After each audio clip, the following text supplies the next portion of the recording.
Mapagpalang umaga sa lahat mga kapatid. Ito yung ating tanim na sampalok. So yan, bagong ligo sila ngayon. Napakaganda ng dahon niya, pwede nang iluto. Ito yung mga ginagamit ng mga Thai restaurant yung mga luto ng Thai. Yung mga dahon ng sampalok, ginagamit din pala nila yun.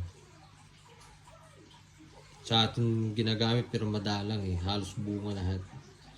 So ito yung aking aming sampalok. Dalawa ito, mas palit itong isa.